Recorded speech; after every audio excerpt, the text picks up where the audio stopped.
Every visionary has a story to tell.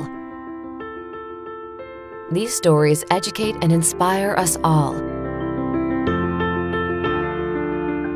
You could hear them cranking up in the morning and hear the click, click, click of the roller coaster.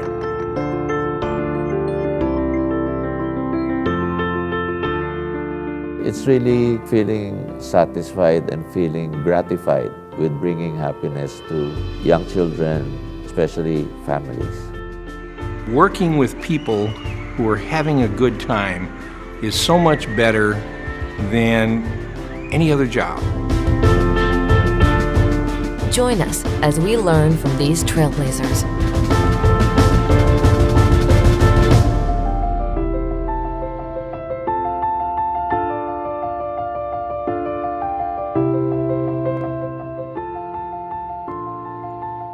I was in theater school in Southern California, UC Irvine, and graduated with my bachelor's in theater in 1984 and started graduate lighting design, of all things.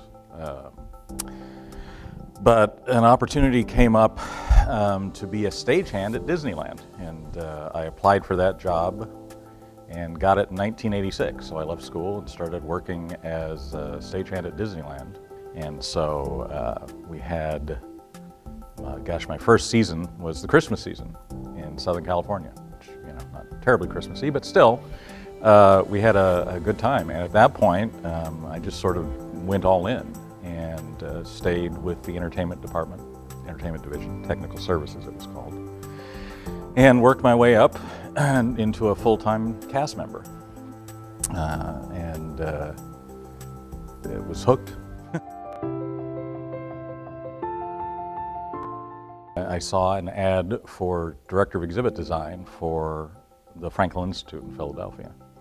And I'd always loved science museums and applied, but wasn't really hopeful because I believe with the conventional wisdom at the time, this would have been 2002, 2003, that theme park people and museum people didn't mix. Well, it turns out that the guy running the exhibits and programs department was a big theme park fan and brought me in.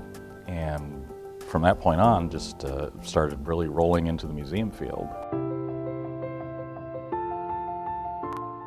The idea of an experiential place, whether it's a theme park or an attraction or a museum or an aquarium or a zoo or whatever it is, I think is common. I think there's a commonality across all of the different segments of the industry along that. So I've never thought of it as that much different. The two things that are different about the museum, zoo, and aquarium field is 99%, 98% of us are all nonprofits, at least in the United States. And all that means is we enjoy the benefit of losing money and being able to make up for it through philanthropy. And the other thing is that most of the time in those situations, we raise our capital and don't have to pay it back. So it's sort of you could call it a competitive advantage or not, don't know.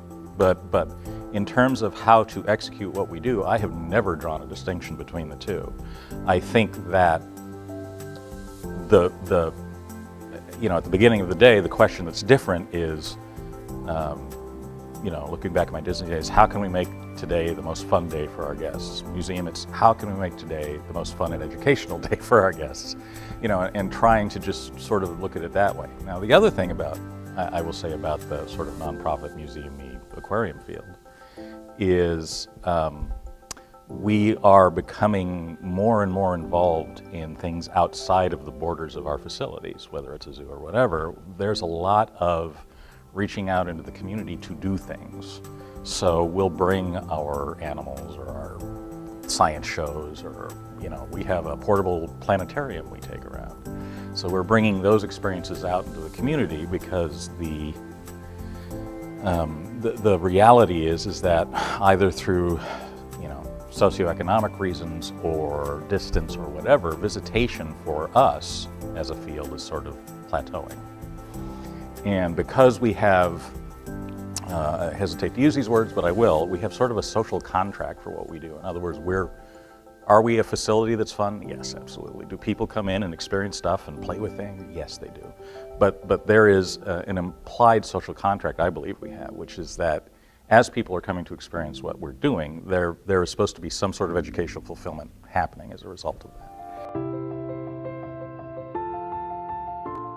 The thing that is actually more mission-based for us is that what we're finding is that our necessity within our community as an actual resource to the schools and the education community is growing more as a reflection of the stress that's being put on our public education system, period, across, particularly in the United States. And so now we're finding ourselves not just being a visited thing. We're going to do those outreach things I talked about, is that we have, many grants now that we have to go out to these sort of little towns, more remote regions, and provide actual supplemental education to the school systems because they're lacking in the resources to do it. The market logic behind that is, oh yay, growing market. The sort of social thing is, ooh, that's the fact that we as an institution have to supplement the education system sort of is a little red flag, I think, to some degree. We're just like a lot of other attractions, but we are actually a resource to the educational community where we are. And that sort of creates this interesting tension within the organization. I think that anybody who creates a visitor-driven thing anywhere in this country owes it to themselves to understand where they are and what the culture is. Because I'll talk to my Disney experience. Look, there were times we created stuff at, like the Disney Park, Disneyland, and it was such a great hit. Hey, I know, we'll move it to Florida, or we'll move it to Tokyo, or we'll move it to Paris, and it's just like, it was okay. And I think that there is a sort of, for lack of a better term, and I'm a science guy about to say this, some sort of spirit of place about where you are that you have to sort of absorb and understand, because what you have to start doing is creating your offerings that are going to fit where you are. And in the museum field, that becomes a little more easy, I think, than if you're working on a mega scale. And that is that, every community has what's important to them, whether it's the economy. Where I am now was really the extraction economy, right? It was timber and mining and oil now up in the Dakotas. So a lot of traditional extraction economy, but that's sort of phasing out into a high-tech economy. Well, then we sort of have to reflect that. But if you were to go to Philadelphia is a business city and medical and a lot of stuff in there. So the museums, I think, have to reflect what's happening in there, and that's for a variety of reasons, not least of which is the philanthropic community of each facility or each place you are is going to support the things they know best. So for us, actually, in fact, we're working on this. Aerospace is big where we are. I'm in the state of Washington, so aerospace is huge. So we're starting to steer a lot of our stuff towards aerospace because A, that's where the support's going to be, and B, that's where the jobs are. So we sort of start morphing or evolving into a reflection of what's important where we are.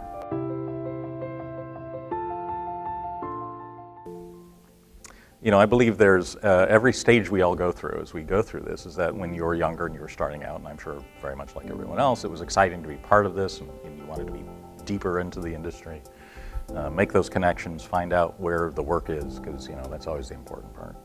And just sort of the general excitement of once a year coming together and you're working on this project, you got room for me, or what, let's go over here and do this.